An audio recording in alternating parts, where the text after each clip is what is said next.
kalmışım uçurumda. Azrail'e göz kırpsa, ecel bize kucak açsa. Biraz doğru başucumda, kan ter kalmışım uçurumda. Azrail'e göz kırpsa, ecel bize kucak açsa.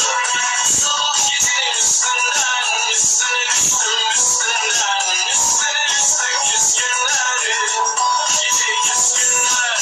Kalem yönü almışsa, güneş geceyi sarmışsa. Ölüm kapalı durmuşsa, ecel sonumuz olmuşsa.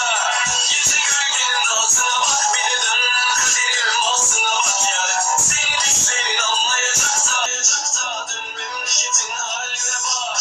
Al dünya çantasını, gidiyor bıraktı bize fazlasını. Dönüp bakmaz arkasına, bir de gel tat kalbimin bombasını. Adaleti koydu ortasına, döndü voltasına. Fakirin paradan haberi yok ama zenginin meyvesini koy vodkasına. Hadi gönlümü vurduğunda, söyle kimin umrunda.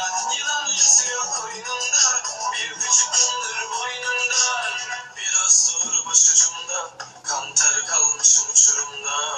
Azrail'i göz kırpsa, ecel bize kucak açsa.